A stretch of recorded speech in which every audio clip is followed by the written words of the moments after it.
This was an extremely strange fighter jet. Two groups of soldiers had flown it on missions and were completely wiped out, yet the jet itself remained intact. A fighter jet where the entire crew died, but the aircraft survived, led people to believe it was cursed. As a result, no pilots were willing to fly it. It was called Lucky 13. Coincidentally, the number 13 appeared at both the beginning and end of its designation, and the sum of the digits also equaled 13. In the West, 13 is considered an unlucky number. At that time, however, the Air Force had a tradition. Rookie pilots were only allowed to fly aircraft that others didn't want, and so the superiors assigned Lucky 13 to Cole. Looking at Lucky 13 before her, Cole felt a bit uneasy. Little did she know that this encounter would change the fate of both pilot and aircraft. Soon, Cole piloted Lucky 13 on her first mission. She was placed at the very front of the formation, the position with the highest fatality rate. Once combat began, the lead fighter usually didn't survive. Cole understood this, so she tried not to overthink things, focusing entirely on observing her surroundings. Two soldiers in the cockpit complained that this wasn't a fighter jet, it was a coffin with wings. Fortunately, the three jets reached their designated position without any obstacles. As the soldiers prepared to exit the aircraft, the enemy suddenly launched an attack. One fighter was instantly destroyed. Realizing it was an ambush, the group immediately chose to retreat. However, another jet tried to abandon its teammates and escape alone.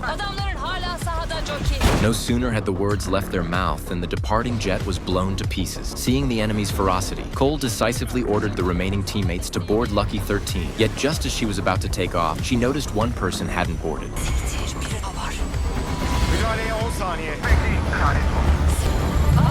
Not wanting to leave anyone behind, Cole slowed the takeoff. By the time the last person climbed aboard, enemy missiles were already incoming. At the critical moment, Cole fired countermeasures in time, narrowly avoiding disaster. But the real crisis had only just begun. Cole piloted the fighter into a forest of stone pillars. She thought she had successfully evaded the enemy, but they had not only discovered she hadn't crashed, they quickly launched an attack. The confined space prevented the massive fighter from fully using its advantages. Cole had no choice but to fire more countermeasures to disrupt the enemy's targeting, but it barely made a difference.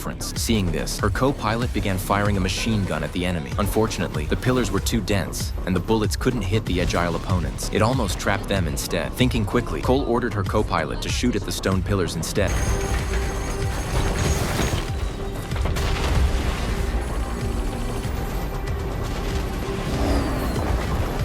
After successfully taking out the pursuing enemy, the system suddenly alerted that their ammunition was depleted. Yet one more enemy was blocking their path. To save everyone, Cole decided to take a dangerous gamble.